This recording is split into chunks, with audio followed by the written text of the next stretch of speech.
अच्छा,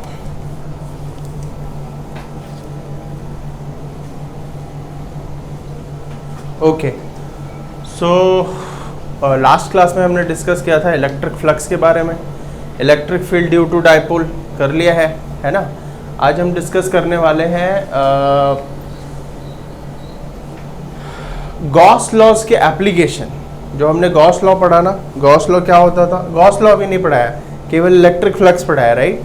ओके, तो electric flux हमने पढ़ा था phi is equal to E dot D S integration और phi is equal to E A cos theta.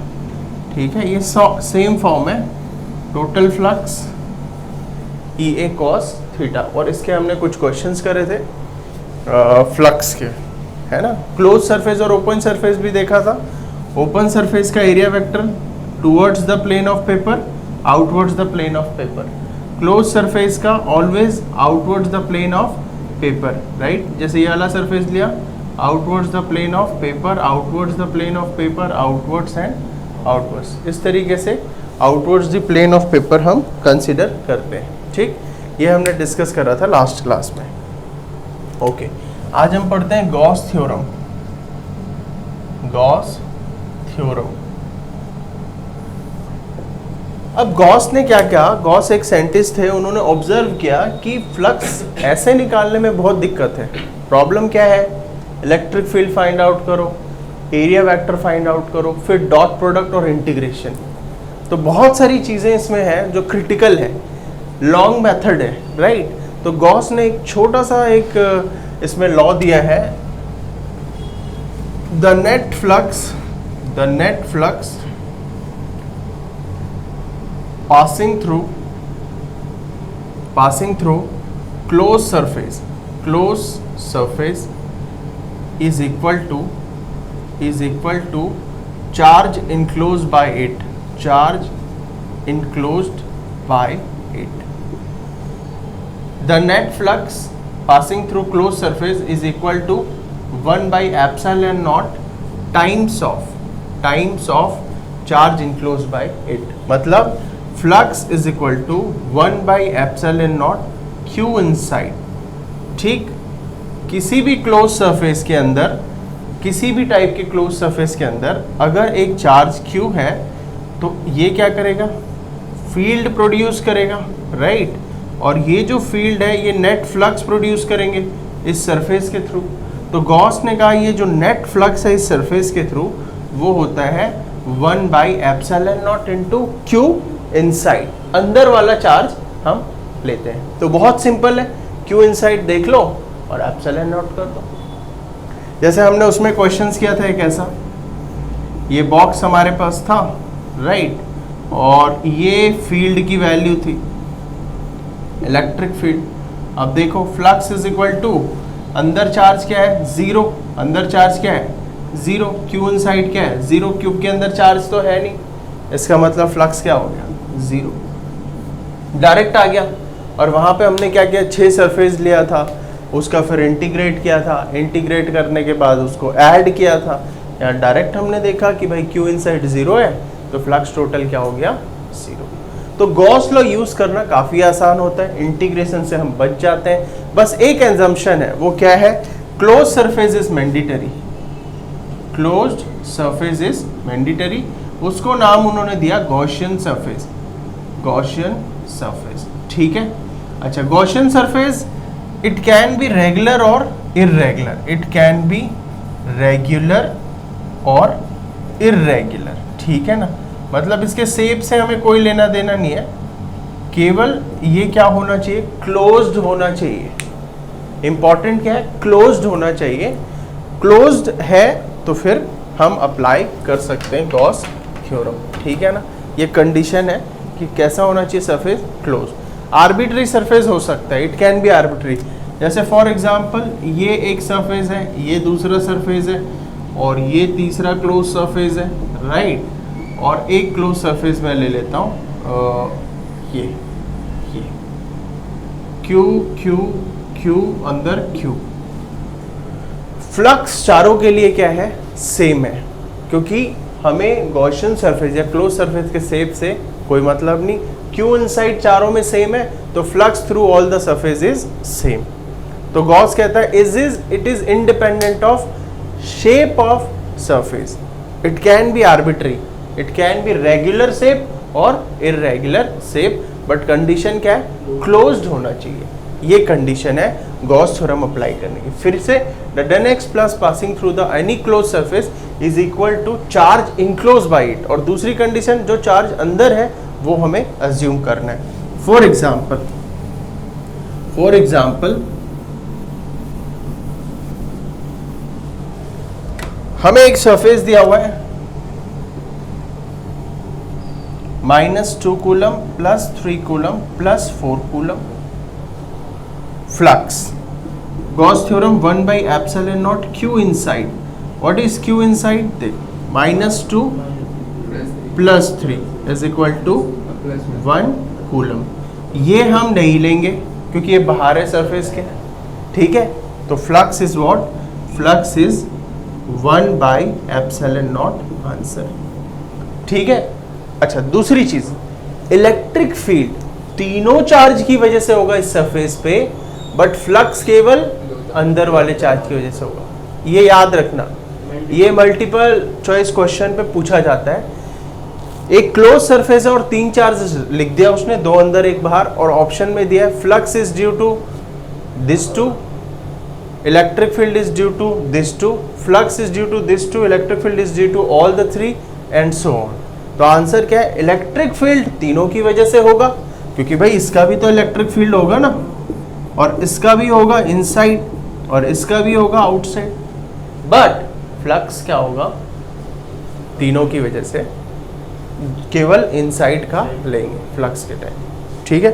ये इंपॉर्टेंट है, याद रखना। अच्छा, सपोज एक क्वेश्चन मैं उठाता हूं, ये एक बाउल है, बाउल, और यहां एक चार्ज रखा है इसके टॉप पे, और मैंने बोला फ्लक्स फाइंड आउट करो। तो आपने कहा सर ये फ्लक्स होगा, ये फील्ड लाइंस होंगी इस चार्ज की वजह से, और फ्लक्स हो जाएगा 5/1/ε0 q इनसाइड, तो 5 इज इक्वल टू 1/ε0 q। क्या ये सही है क्या? नहीं, गलत है। क्यों? क्योंकि ये देख क्लोज सरफेस नहीं है। क्लोज्ड कहाँ है? ये तो ओपन सरफेस है भाई, एक बाउल है, खुला है ना वो, ये तो ओपन सरफेस है, क्लोज कहाँ है? तो गॉस लॉ एप्लीकेबल है क्या? नहीं। फिर भी हम गॉस लॉ अप्लाई करना चाहते हैं तो क्या करेंगे, इसके ऊपर हम एक, नहीं गॉसियन सरफेस तो नहीं, इसके ऊपर हम एक और बाउल रख देंगे, इसके ऊपर हम एक और बाउल ऐसे रख देंगे।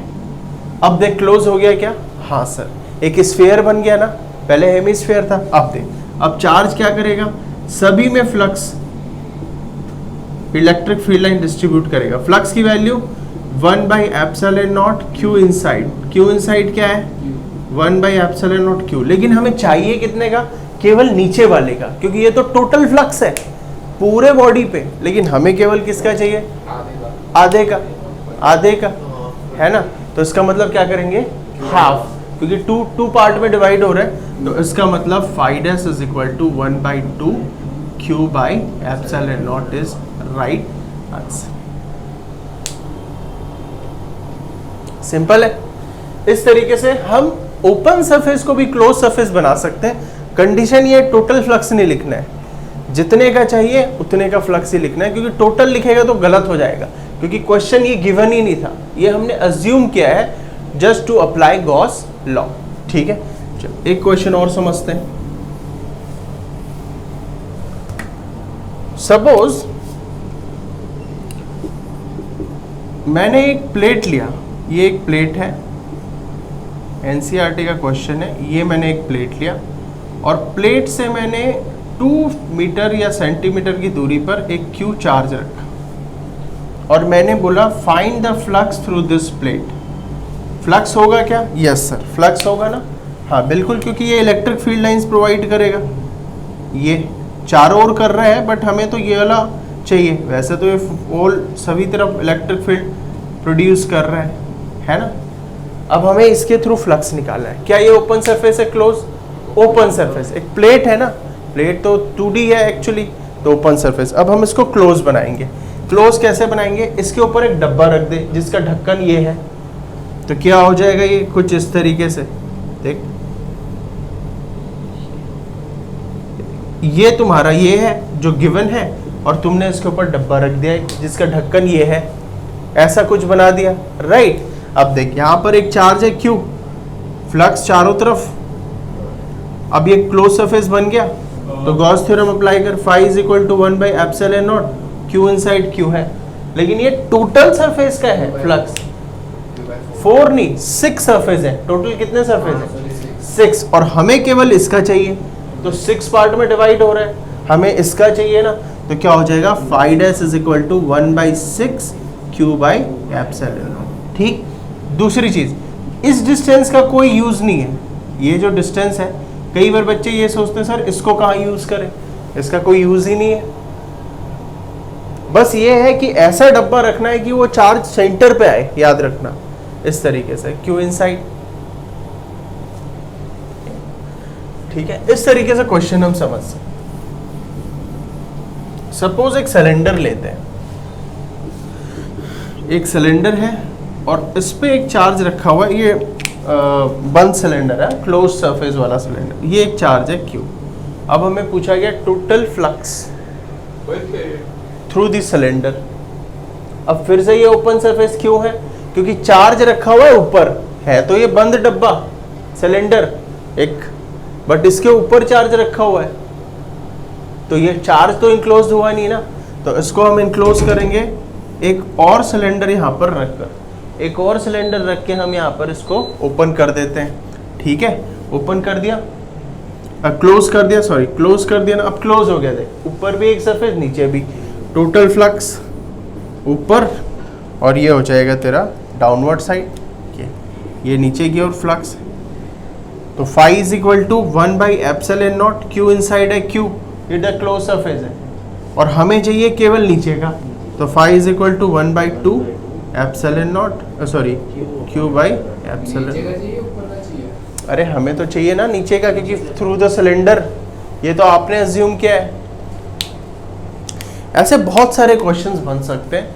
ठीक है, आपको ध्यान रखना है किस तरीके से ना फाइंड आउट करें। ठीक, flux passing through the surface, ये है गॉस लॉ के यूजेस। देख गॉस लॉ से हमने आसानी से कर लिया, तो गॉस लॉ की इंपॉर्टेंस है, गॉस लॉ से हम आसानी से कर सकते हैं। अब गॉस लॉ का एक बार डेरिवेशन देख लेते हैं, एग्जाम में आता है डिराइव गॉस लॉ।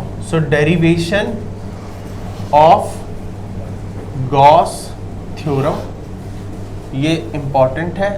ठीक है, डेरिवेशन करते हैं हम गॉस थ्योरम की।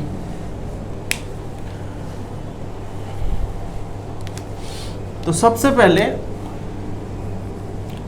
गॉस थ्योरम कहता है क्या है, एक चार्ज Q है और उसके चारों ओर एक क्लोज सरफेस के अंदर रखा हुआ है, वो मैंने स्फीयर ले लिया, स्फीयर एक क्लोज सरफेस है, और गॉस क्या कहता है भाई 1 by epsilon naught into Q is equal to phi, ये हमें डिराइव करना है। ठीक, मैंने क्या किया, यहाँ पर एक छोटा सा सरफेस ले लिया ds, और यहाँ से ये डिस्टेंस है मेरा r, और ये है तेरा एरिया वेक्टर, एरिया वेक्टर इसको हम n कैप से शो करते हैं, एरिया वेक्टर। ठीक है, इलेक्ट्रिक फील्ड की डायरेक्शन कैसे होगी, तो इलेक्ट्रिक फील्ड की डायरेक्शन इस पॉइंट पे ऐसे होगी इलेक्ट्रिक फील्ड की डायरेक्शन, और ऐसे ये हर पॉइंट पे इलेक्ट्रिक फील्ड होगा वैसे तो इलेक्ट्रिक फील्ड है ना। ठीक है, लेकिन मैंने यहाँ का लेना है तो इलेक्ट्रिक फील्ड। अब अप्लाई कर, फ्लक्स का जनरल फॉर्मूला क्या होता है, फ्लक्स का जनरल फॉर्म क्या होता है, फ्लक्स का जनरल फॉर्म क्या होता है, phi is equal to E dot D S, phi is equal to integration E dot D S, तो flux is equal to integration E D S cos theta, तो phi is equal to integration E D S, देख theta है D S और E के बीच में angle कितना है थीटा, 0 डिग्री, देख area vector and electric field 0 degree, तो cos 0 degree, phi is equal to ई बाहर इंटीग्रेशन डी एस, और ऐसे बहुत सारे अगर तू छोटे छोटे एरिया ऐड कर लिया तो टोटल एरिया हो जाएगा ऑफ स्फीयर, तो total area 4 pi R square, ये हो गया फाई है ना। और इलेक्ट्रिक फील्ड इस पॉइंट पे क्या होती है, इलेक्ट्रिक फील्ड बताना, इलेक्ट्रिक फील्ड की वैल्यू होती है 1 बाई 4 पाई एप्सिलॉन नॉट। यही होता है इलेक्ट्रिक फील्ड। पुट करते हैं यहाँ पर, इस वैल्यू को यहाँ पर पुट कर, तो phi is equal to 1/4 pi epsilon naught, sorry Q by R square भी तो होता है, Q by R square. Q की वजह से इस पॉइंट पे क्या होता है 1/4 pi epsilon naught Q by R square, K Q by R square into 4 pi R square. 4 pi cancel, R square cancel, phi is equal to Q by epsilon naught. ये हो गया, हेंस प्रूफ।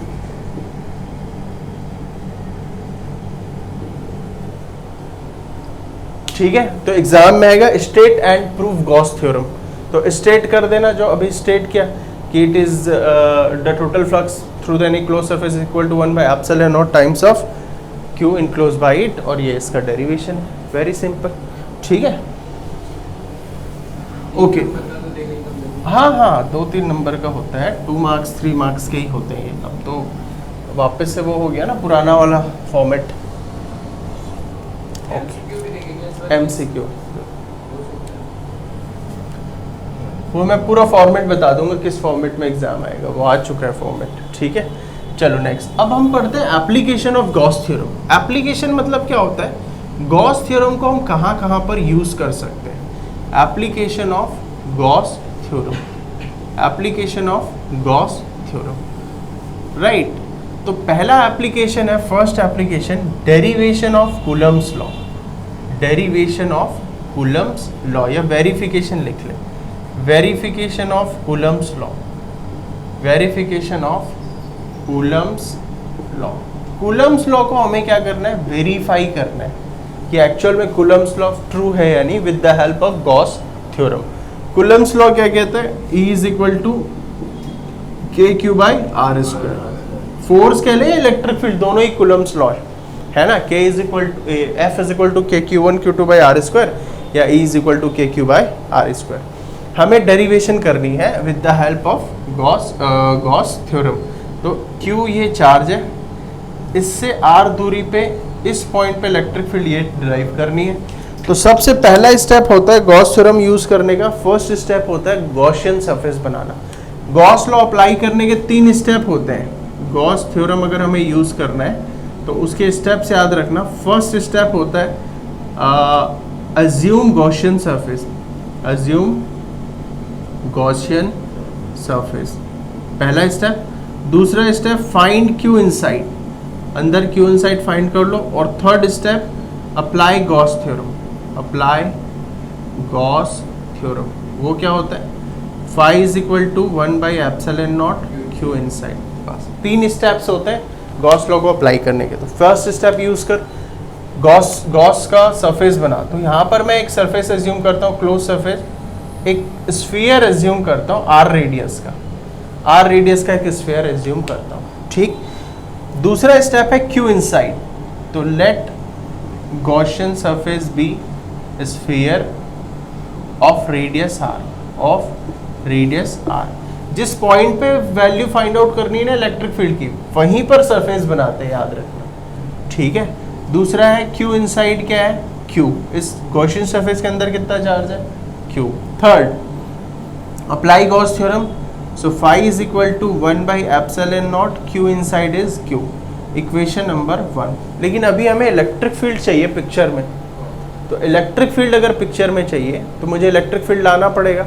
तो उसके लिए मैं जानता हूँ flux is equal to, एक और फॉर्मूला होता है फ्लक्स का, इंटीग्रेशन E डॉट ds या E ds cos थीटा। तो उसको यहाँ पर पुट कर, phi is equal to E बाहर, इंटीग्रेशन ds, और थीटा देख, इलेक्ट्रिक फील्ड और एरिया वेक्टर बाहर की तरफ।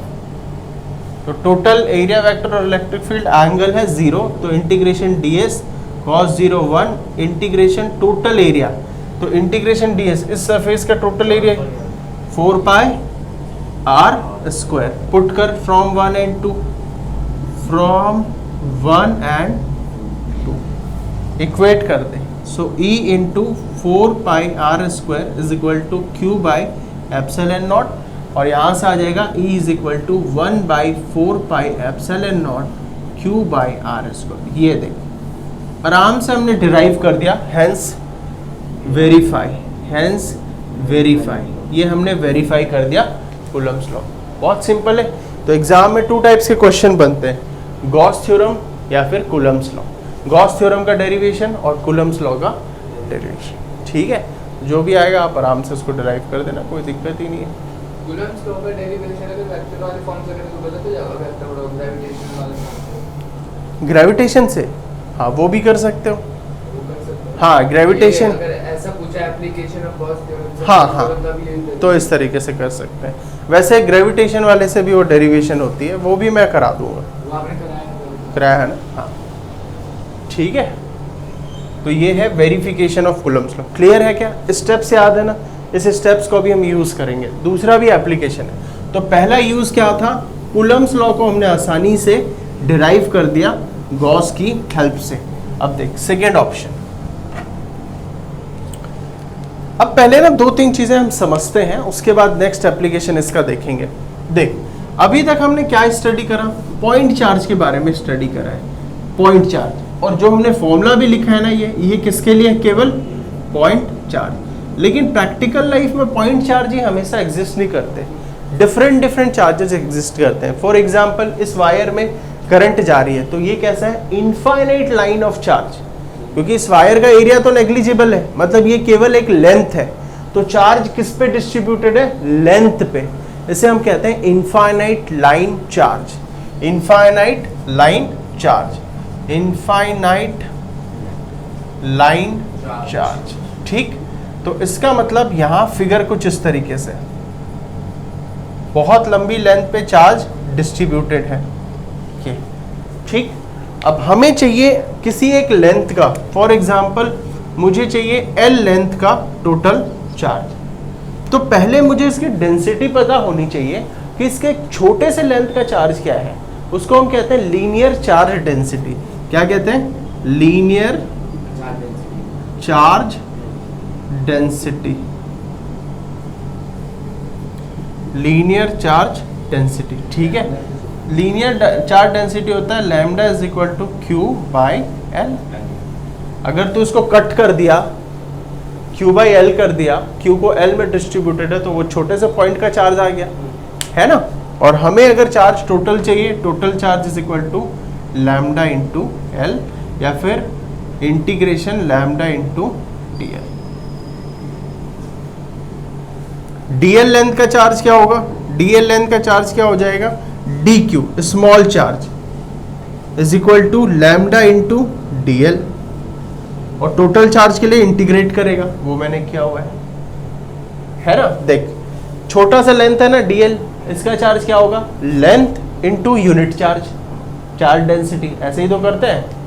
ये है लीनियर चार्ज डेंसिटी। ठीक है, ये पहला एप्लीकेशन हम पढ़ेंगे। पहले हम टाइप्स ऑफ चार्ज देख लेते हैं।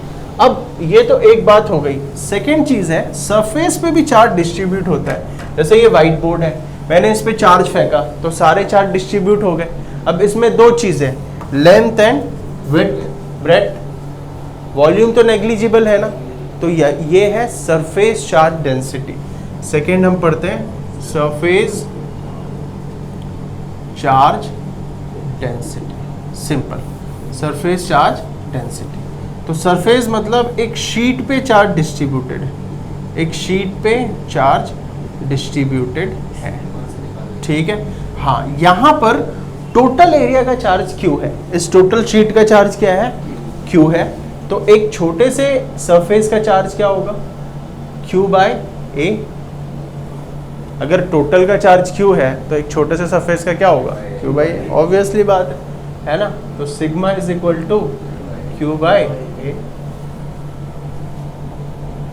और अगर मुझे टोटल चार्ज चाहिए तो Q is equal to integration sigma T A. इस तरीके से फाइंड आउट कर सकते हैं सरफेस चार्ज डेंसिटी। अच्छा, एक स्फीयर ले, तो स्फीयर को हम लोग वॉल्यूम कंसीडर, वही आ रहा हूं मैं, उसी पॉइंट पे आ रहा हूं मैं। अगला मेरा वही है पॉइंट। देख अब मैंने एक होलो स्फीयर बनाया, होलो स्फीयर बनाया और इस पे चार्ज डिस्ट्रीब्यूटेड है, शेल मान ले, शेल। अब बता ध्यान से, ये कौन सा चार्ज डेंसिटी है, सरफेस है या वॉल्यूम है, सरफेस है। अच्छा, सपोज मैंने एक रिंग लिया, रिंग पे चार्ज डिस्ट्रीब्यूट कर दिया। अच्छा, ये सिलेबस में ऐड हो गया, electric field due to uniformly ring of charge, ये मैं करवा दूंगा, ठीक है, डिस्कस करेंगे। एक रिंग पे कौन सा लीनियर है, सरफेस है, वॉल्यूमेट्रिक है? लीनियर। एक लाइन को ही मैंने क्या बनाया है, रिंग बनाया है। एक वायर थी, इस वायर को ही मैंने क्या बनाया, रिंग बनाया, तो ये लीनियर हुआ ना। ये 2D है, ये 3D है। ये एक बॉल है, बॉल में क्या है, सरफेस है, बट ये एक रिंग है, रिंग। इसमें केवल क्या है, लेंथ है, सरफेस का है भाई साहब, 2D है ना, सर्कल। तो ये कौन सा है, लीनियर चार्ज डेंसिटी और सरफेस चार्ज डेंसिटी। और अगर एक सॉलिड लिया, सॉलिड, और सॉलिड के अंदर मैंने डिस्ट्रीब्यूट करा दिया, जैसे बादल होते हैं, क्लाउड्स, ये कौन सा डिस्ट्रीब्यूशन है, ये ना सरफेस है और ना ही लाइन है, ये वॉल्यूम है, वॉल्यूमेट्रिक। वो नेक्स्ट है वॉल्यूमेट्रिक चार्ज डेंसिटी या volume charge density. Sphere of charge है, बोलेगा तो मतलब कि सरफेस पे चार्ज डिस्ट्रीब्यूटेड है ना। हाँ बिल्कुल, क्योंकि वॉल्यूम है ही नहीं उस पर, हॉलो है, वॉल्यूम का है, अंदर खाली सॉलिड है, तो volumetric. Sphere of charge, sphere of charge मैंने ये लिया, स्फीयर ऑफ चार्ज क्लाउड्स का एग्जांपल है ये। हाँ वो भी करवाऊंगा, डेरिवेशन में है वो। ये देखिए, रो से डिनोट करते हैं Q बाई V, और total charge is equal to integration rho dV, ये टोटल चार्ज, ठीक है। एक छोटे से वॉल्यूम का चार्ज है रो, ठीक है। इस तरीके से लिखते हैं total charge by volume. Example clouds. Sheet of charge के एग्जाम्पल भी बहुत सारे होते हैं, जैसे इंडक्शन, जो गैस जो चूल्हा यूज़ करते हैं, ऐसे बहुत सारे इलेक्ट्रिक इंडक्शन जो आजकल आ रहे हैं, उस पर डिस्ट्रीब्यूशन होते हैं चार्जेस के। ये प्रैक्टिकल इसके एप्लीकेशंस है। ये हमने 3 चीज़ डिस्कस कर ली। अब हम करेंगे एप्लीकेशन गॉस लॉ का। वापस आते हैं एप्लीकेशन नंबर 2। गॉस लॉ का सेकेंड एप्लीकेशन है number 2, electric field due to, electric field due to infinite line of charge, infinite line of charge. ये एक लाइन ऑफ चार्ज है, बहुत लंबा वायर है, उसको हमने इनफाइनाइट एज्यूम किया हुआ है, और मुझे फाइंड आउट करना है इससे d डिस्टेंस पे, इस P पॉइंट पे electric field. Clear? Step number 1, assume Gaussian surface. अब मैं यहाँ ना सिमेट्रिकल गॉसियन सरफेस में एज्यूम कर रहा हूँ, क्यों? क्योंकि जिससे कि क्या है, हर पॉइंट पे इलेक्ट्रिक फील्ड सेम हो। असिमेट्रिकल तो गॉस लॉ किसी के लिए भी हो सकता है। गॉस लॉ एप्लीकेबल क्या है, किसी भी शेप के लिए, बट इसको सिमेट्रिकल इसलिए बना रहा हूँ जिससे कि इलेक्ट्रिक फील्ड लेने में आसानी हो जाए। तो मैंने क्या किया, एक सिलेंडर एज्यूम किया। देख, ये मैंने एक सिलेंडर एज्यूम किया है। देख, ये देख, ध्यान से देख, डी रेडियस का, क्योंकि मैंने बोला था जिस पॉइंट पे पूछा है उसी पे ही कर देना गॉसियन सरफेस। तो let a cylinder of radius R, of radius D, be Gaussian surface. Step number 2, Q inside. अब देख आगे बात, एक छोटे से लेंथ का क्या है, लैम्डा, तो टोटल चार्ज एल लेंथ पे क्या हो जाएगा, क्यू बाई एल नहीं, Q lambda into L. L length का लेना है ना, एल है हाइट ऑफ सिलेंडर, एल, ठीक है। अब तीसरा है अप्लाई गॉस थ्योरम। तो गॉस थ्योरम अप्लाई कर, phi is equal to 1 by epsilon naught into Q inside.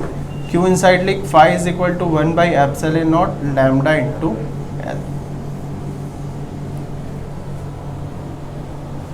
अब इक्वेशन नंबर 1, इक्वेशन नंबर 2, हमने क्वेश्चन किए थे उस दिन फ्लक्स के, हमने बोला था जितने सरफेस उतने फ्लक्स।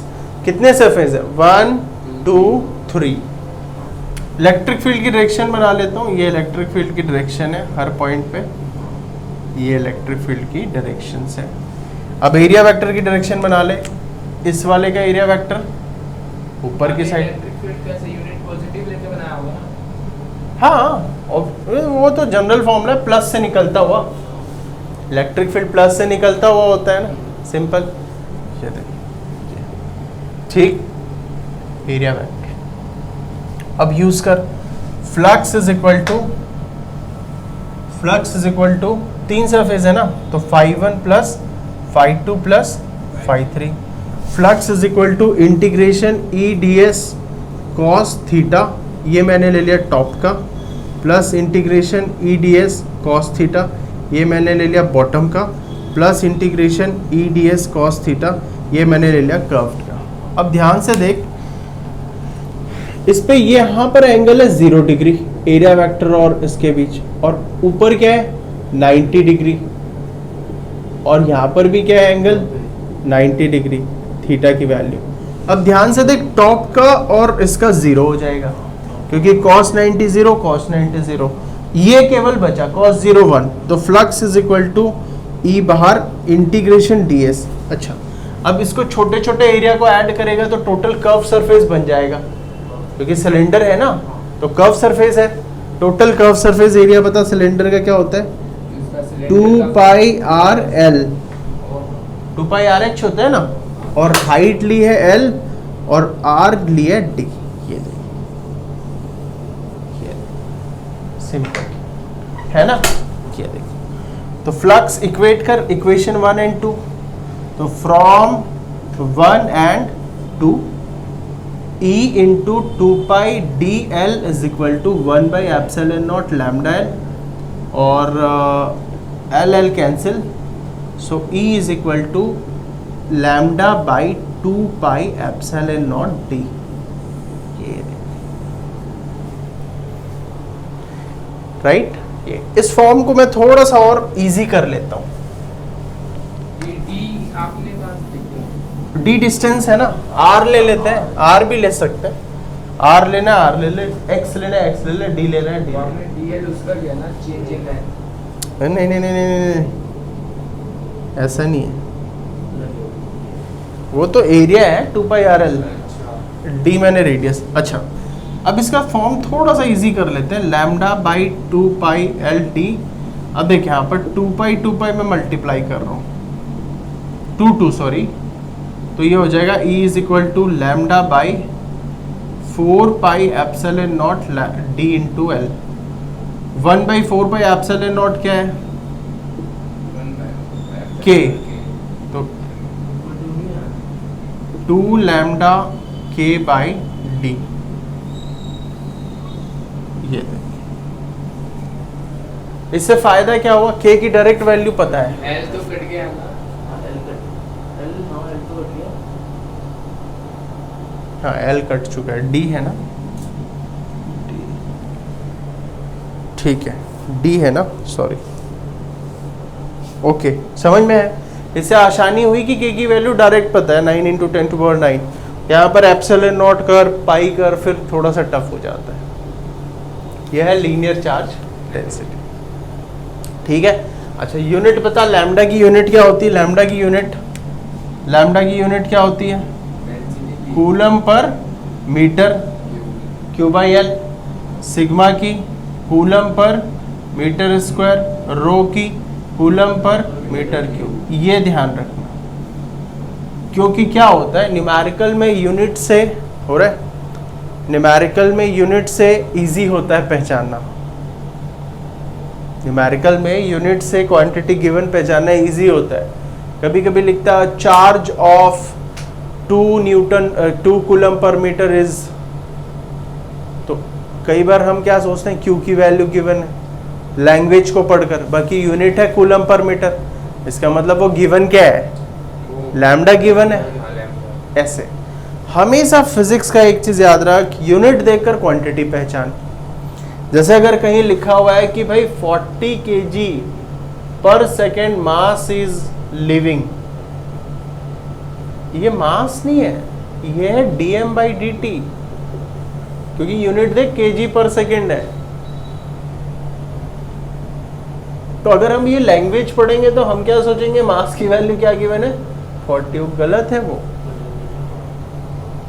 इसके मैं न्यूमेरिकल करवाऊंगा जब हम नीट के क्वेश्चन क्या करेंगे, 11th का है ये। वैसे मैं बता, हमेशा यूनिट को देखो, यूनिट से जब हम फाइन देख के क्वांटिटी लिखते हैं तो आसानी हो। ये समझ में आ गया ना, क्लियर है, इजी है। फ्लक्स की वैल्यू ये रही,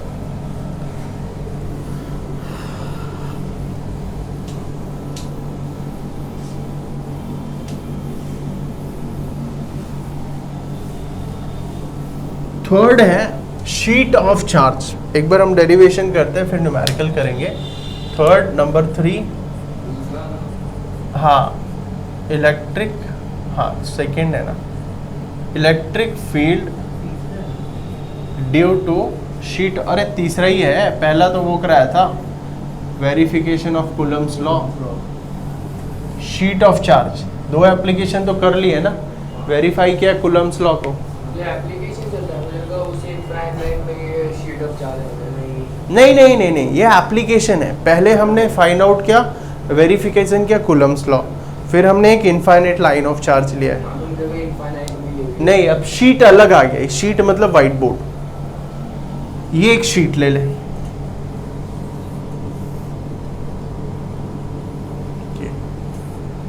ये एक शीट ले लिया मैंने, और इस पे मैंने चार्ज प्रोवाइड किया। सीट के फ्रंट बैक दोनों पे चार्ज होगा, केवल फ्रंट पे? बता, शीट पे मैंने चार्ज प्रोवाइड किया तो बोथ होगा फ्रंट बैक या केवल फ्रंट पे? होल शीट पे, फ्रंट और बैक पे भी होगा, क्योंकि चार्ज तो पूरे डिस्ट्रीब्यूट हो जाएंगे। वो तो चाहते हैं एक दूसरे को रिपेल करके दूर जाना, तो फ्रंट में भी होगा और बैक में भी होगा। ठीक है, फ्रंट के लिए इलेक्ट्रिक फील्ड की डायरेक्शन इस तरफ होगी ऐसे, और बैक वाले के लिए इलेक्ट्रिक फील्ड की डायरेक्शन इस तरीके से होगी, क्योंकि प्लस से निकलती है इलेक्ट्रिक फील्ड, प्लस से फ्रंट की ओर, और बैक वालों बैक पे इलेक्ट्रिक फील्ड प्रोवाइड करेंगे। ये शीट है, ये फील्ड, और इधर भी चार्ज है फील्ड। ठीक है, ओके। अब step number 1, assume Gaussian surface. यहाँ पर हम लेते हैं एक हॉरिजॉन्टल क्यूब या फिर क्यूबॉइड या फिर सिलेंडर। ये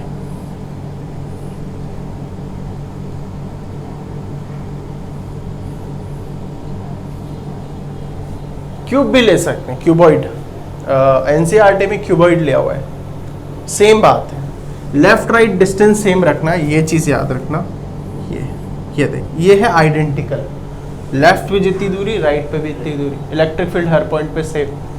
ओके, अब इसमें भी 3 सरफेस, इसका area vector, area vector, area vector. ठीक है, इलेक्ट्रिक फील्ड देख, इस पॉइंट पे इलेक्ट्रिक फील्ड इस तरफ, ये इलेक्ट्रिक फील्ड, राइट। चलो अब यूज करो सेकेंड स्टेप, क्यू इनसाइड। किसके अंदर क्यू लेना है? इसके अंदर, सिलेंडर के अंदर। मतलब इतने एरिया का हमें लेना है, इतने एरिया का। तो वो क्या होगा, इतने एरिया का क्या होगा, इतने एरिया का Q inside. Q inside sigma होता है एक छोटे से पॉइंट का, इनटू इसका एरिया ले लेंगे। इसका एरिया क्या है? पाई आर स्क्वायर। मैं अभी इसको ए ही लिखता हूँ, ए ही लिखता हूँ, वैसे इसका एरिया होगा पाई आर स्क्वायर। फिर है apply Gauss theorem, assume horizontal cylinder, cylinder to be Gaussian surface. Apply Gauss theorem, apply Gauss theorem.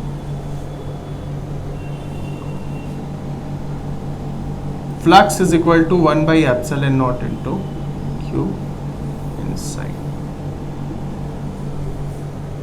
ठीक, क्यू इनसाइड की वैल्यू क्या है? Sigma into equation number 1। फिर से फ्लक्स के 3 part. Flux is equal to sigma E D S cos theta left circle plus sigma integration E D S cos theta, right plus integration E D S cos theta, curved, 3 surface है, curved right left, ठीक है। Right के लिए देखा angle theta 0, left के लिए 0 और top curve के लिए 90 डिग्री।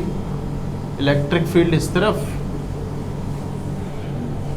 तो इसका हो गया 0, कट गया।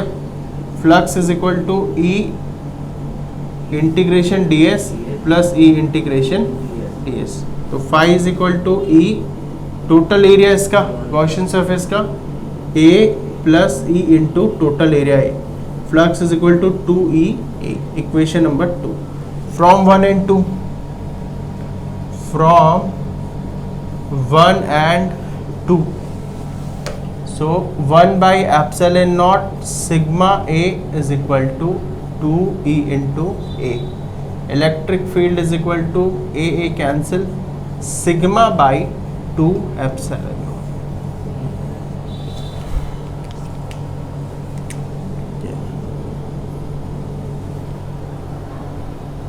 ठीक है। एक चीज देखने को मिलती है यहाँ पर, इलेक्ट्रिक फील्ड डिस्टेंस पर डिपेंड नहीं करता, यहाँ कोई भी डिस्टेंस नहीं है। जनरली हर इलेक्ट्रिक फील्ड पे डिस्टेंस आता है, K Q by R square lambda by 2 pi epsilon naught D, यहाँ पर कोई डिस्टेंस नहीं है। शीट बड़ा होता है, डिस्टेंस पे नहीं, बट सिग्मा पर डिपेंड करता है उसकी डेंसिटी क्या है, और ये तो कांस्टेंट है। सिग्मा चेंज तो इलेक्ट्रिक फील्ड चेंज, इस पॉइंट पे जो इलेक्ट्रिक फील्ड होगी इस पॉइंट पे भी वही होगी, इस पॉइंट पे भी वही होगी, क्योंकि डिस्टेंस पर डिपेंड नहीं कर रही है। क्लियर? ठीक। अब लास्ट एक रहता है शेल ऑफ चार्ज।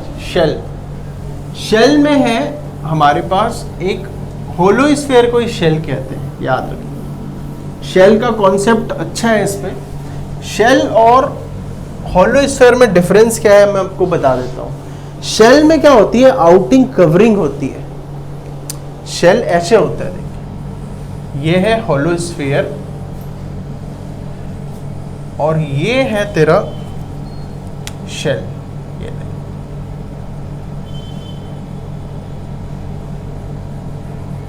इसमें एक थिकनेस होती है, देख थिकनेस, जैसे वाटरमेलन का अंदर का खाली कर दे तो बाहर जो उसका कवर है उसमें एक थिकनेस होगी, और ये विदाउट थिकनेस वाला hollow sphere, shell hollow sphere.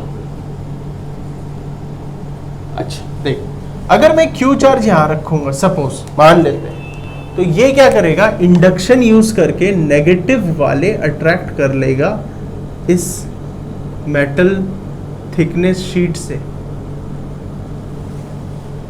Equal magnitude का नेगेटिव कर लेगा। तो अंदर क्या हो गया, नेट चार्ज 0 और बाहर प्लस क्यू, क्योंकि रिपेल भी तो करेगा,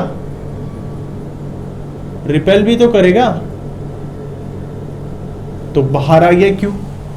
इसका मतलब जो मैंने शेल के अंदर चार्ज डाला वो कहां चले गया, बाहर आ गया। है वो सेंटर पे ही, लेकिन गॉस लॉ को जस्टिफाई करने के लिए हमने ऐसा एज्यूम किया है। और मैं समझाऊंगा इसको क्लियर तरीके से। अभी ये समझ में आया, क्यू अंदर इक्वली इंड्यूस किया अंदर की ओर और खुद को 0 कर लिया, और बाहर क्यू पहुंच गया आउटसाइड। सरफेस पे क्यू डिस्ट्रीब्यूट हो गया, अंदर क्यू 0 होता है शेल के भी और स्फीयर के भी, इलेक्ट्रिक फील्ड भी 0, उसको समझेंगे, ठीक है ना। तो ये शेल ऑफ चार्ज। ठीक, अब तीसरा जो इसका एप्लीकेशन था वो हम करते हैं, फोर्थ है ना ये, electric field due to shell of charge या चार्ज सेल। ठीक, ये एक शेल क्यू है, इस पे 3 पॉइंट हो सकते हैं इलेक्ट्रिक फील्ड जहां फाइंड आउट करी जा सकती है। एक है सर, बाहर ले लो P पॉइंट R डिस्टेंस पे, और इस शेल का रेडियस मान लो कैपिटल R। क्या ये आर डिस्टेंस वेरिएबल है? Yes sir. बाहर कहीं पर भी खड़े हो जा तू तो आर कैसा है? वेरिएबल है। और ये आर है फिक्स्ड, क्योंकि शेल का रेडियस क्या होगा? फिक्स्ड। अब पहला स्टेप नंबर 1 इस पी पॉइंट पे फाइंड आउट करना है। Step number 1, Gaussian surface, concentric sphere. So let concentric sphere be Gaussian surface. Concentric sphere बढ़ाया, इस पॉइंट पे इलेक्ट्रिक फील्ड की वैल्यू आउटसाइड प्लस से निकलते हुई ऐसे, और एरिया वेक्टर, ये एरिया वेक्टर, एंगल थीटा 0। चलो स्टेप नंबर 2, क्यू इनसाइड। बता किसके अंदर चार्ज देखना है? इसके अंदर, गॉसियन सरफेस के अंदर। क्यू इनसाइड इसके अंदर मत देखना, हो तो 0 हो जाएगा, क्योंकि ये सारा चार्ज कहाँ पहुंच जाता है? तो हमें किसके अंदर देखना है? गॉसियन सरफेस के अंदर। और गॉसियन सरफेस है ये वाला, इसके अंदर चार्ज है Q. Apply Gauss theorem, phi is equal to 1 by epsilon naught q। Equation number 1, equation 2, phi is equal to integration e ds cos theta, theta 0, तो phi is equal to e integration ds। ये किसका area है? Gaussian surface, ना कि given shell. तो answer क्या हो जाएगा? phi is equal to e into 4 pi R square. Equation number 2, तो इसको e into 4 pi R square is equal to Q by epsilon naught. तो e is equal to 1 by 4 pi epsilon naught Q by R square. इससे एक चीज पता चलती है, इस के लिए या दूर से ये एक पॉइंट चार्ज ही लगेगा मुझे, क्योंकि ये फॉर्मूला किसके लिए होता है? पॉइंट चार्ज के लिए। तो एक स्फीयर को तू दूर से देखेगा तो कैसा दिखेगा वो? पॉइंट चार्ज की तरह ही। Shell hollow sphere, shell. हाँ, गॉसियन सरफेस तो स्फीयर ही। तो इस पॉइंट से मुझे ऐसा लग रहा है यार ये पॉइंट ही है, और एक्चुअल में देख पॉइंट था वो सेंटर पे था, तो पॉइंट चार्ज ही। ये देख, एक चीज ध्यान रखना, ये आर कहां से लेना है? सेंटर से या सरफेस से? सेंटर से। क्यू भी सेंटर पे एज्यूम करना है और आर भी, ठीक है। ये देख, यहां पर ई क्या करेगा? वेरिएबल आर स्क्वायर के हिसाब से वेरी करेगा। जितना हम दूर जाते जाएंगे इलेक्ट्रिक फील्ड की वैल्यू रिड्यूस होते जाएगी, और फैक्ट भी है, उसका इफेक्ट कम होता जाएगा। ये पहला। अच्छा, अगर मैं सरफेस पे आ जाता हूँ, यहाँ से उठकर मैं आ जाता हूँ सरफेस पे, इस सरफेस पे आ जाता हूँ, नहीं सरफेस पे मैं आ गया, मतलब मेरी आर और आर की वैल्यू सेम हो गई। इसका मतलब इस फॉर्मूले में केवल एक चेंज आ गया, electric field at surface is equal to क्या हो गया? के क्यू बाय आर स्क्वायर। फर्क क्या है सर? डिफरेंस क्या है इनसाइड सॉरी आउटसाइड और सरफेस पे? बताना सोच के। ये आउटसाइड था ना, मैं सरफेस पे आ गया तो आर की वैल्यू आर के इक्वल हो गई, तो ये K Q by R square, K Q by R square outside surface पे। डिफरेंस क्या है? कांस्टेंट है। ये वैल्यू कैसी है? ये वाली वैल्यू कैसी है? कांस्टेंट है, फिक्स्ड है। और ये कैसी है? वेरी कर रही है। ये देख वेरी कर रही है, E proportional to 1 by R square. अब चलते हैं इनसाइड, अंदर की ओर। अब लेते हैं पी पॉइंट इनसाइड। अब ध्यान से देखना थर्ड पॉइंट, इस पे हम जीरो प्रूफ करने वाले इलेक्ट्रिक फील्ड को। थर्ड है इसका थर्ड पार्ट, ई इनसाइड। ई इनसाइड अभी हम शेल ही कर रहे हैं, ये है। अब ये था चार्ज बाहर जो पहुंच चुका था क्यू, और यहाँ मैंने लिया है ये मेरा गिवन शेल है। अब मैं अंदर पी पे पहुंच गया। पहला स्टेप क्या है? गॉसियन सरफेस बनाना है। ये देख गॉसियन सरफेस, अरे जिस पॉइंट पे इलेक्ट्रिक फील्ड फाइंड आउट कर रहे हैं वही तो बनाते हैं गॉसियन सरफेस। पहले मैं बाहर फाइंड आउट कर रहा था तो बाहर बनाया था, फिर मैं सरफेस पे आ गया, सरफेस पे बनाया। अब मैं इनसाइड आ गया तो इनसाइड बनाएगा ना। क्यू इनसाइड लिख, क्यू इनसाइड क्या होगा? 0। क्यू इनसाइड क्या है इस गॉसियन सरफेस के? 0। चार्ज तो बाहर पहुंच चुका है ना इंडक्शन को यूज करके, तो क्यू इनसाइड 0, तो फ्लक्स की वैल्यू 1/ε0 0, तो इलेक्ट्रिक फील्ड भी 0। ये है इनसाइड की कहानी। ग्राफ बना, देखिए ग्राफ बनाते हैं। कि मैंने ग्राफ यहाँ पर थोड़ा सा बना रहा हूँ, ये है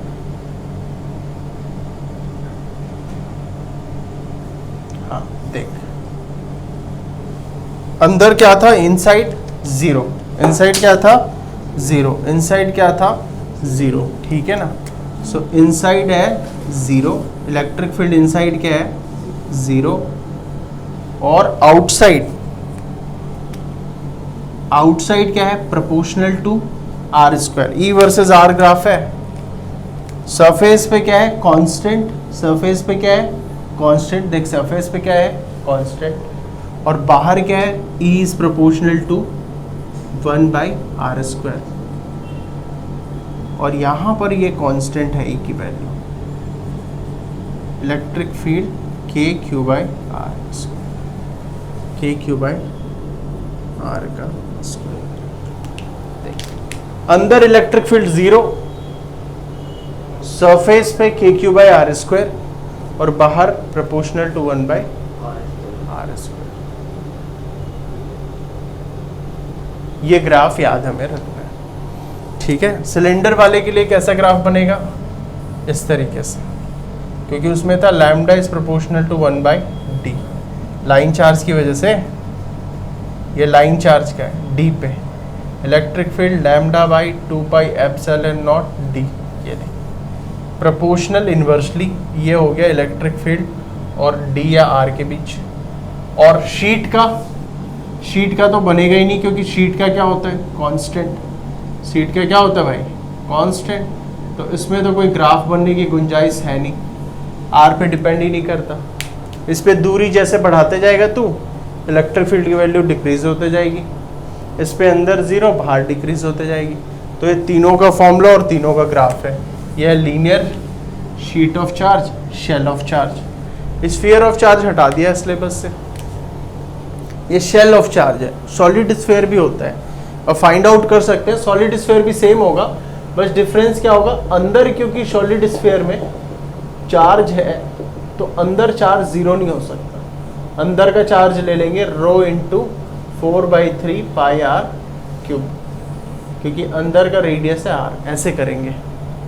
अगर टोटल में चार्ज था और हमने एक सर्कल अंदर एक स्फीयर बनाया कॉन्सेंट्रिक, तो अब अंदर चार्ज 0 थोड़ी ना है, जैसे क्लाउड का केस है। अंदर तो चार्ज है ना, वो कितना है? ρ, एक छोटे से वॉल्यूम की density, volume charge density into total volume इस स्फीयर का, क्योंकि अंदर लेना है। तो इनसाइड इलेक्ट्रिक फील्ड एग्जिस्ट करेगी और वो डायरेक्टली प्रोपोर्शनल होगी r के।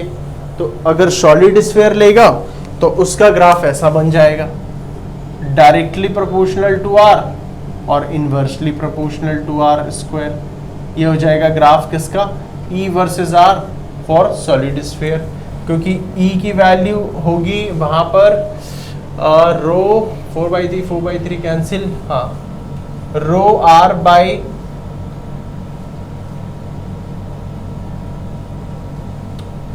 k r/r²,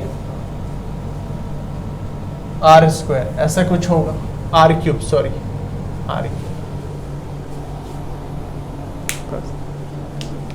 इलेक्ट्रिक फील्ड वही होता है ना, KQ/r²। Q नहीं लेंगे, Q' लेंगे, इसके अंदर का Q, वो हो जाएगा ρ × 4/3πr³। और जब तू वैल्यू पुट करेगा तो ये बचेगा टोटल। इस तरीके से हमें समझना। हालांकि सॉलिड स्फीयर है नहीं सिलेबस में, इसमें मैंने बता दिया कंपटीशन एग्जाम के हिसाब से। फिर जब हम क्वेश्चन डिस्कस करेंगे नीट के, ये वाला दोबारा हम एक बार डिस्कस करेंगे अच्छे से, है ना ये। और ये रो की वैल्यू क्या है?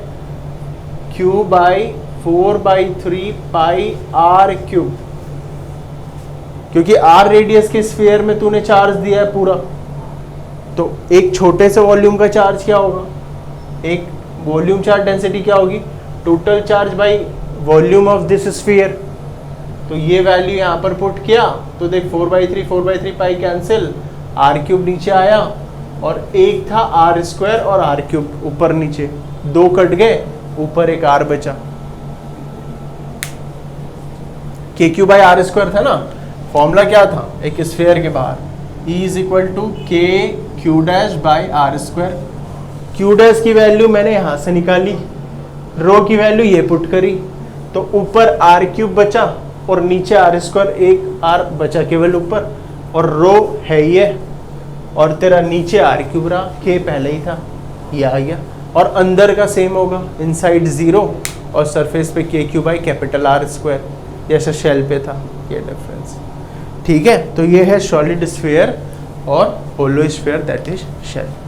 तो आज हमने 4 टोटल एप्लीकेशन करा, गॉस थ्योरम को समझा, गॉस थ्योरम भी डिराइव करा है, ये टोटल आपको रिवाइज करके रखना है, और नेक्स्ट क्लास में फिर हम इसके न्यूमेरिकल्स करेंगे, इन सब के जो भी हमने अभी 4 केसेस पढ़े। ठीक है, आप लोगों को अगर कोई स्पेसिफिक डाउट है किसी टॉपिक में, you can send me, Telegram में हमारा एक चैनल है, उसे ज्वाइन करें, आपको लिंक मिल जाएगा डिस्क्रिप्शन बॉक्स में, और उसमें हम क्वेश्चन डिस्कस करेंगे। ठीक है, चलो, थैंक यू।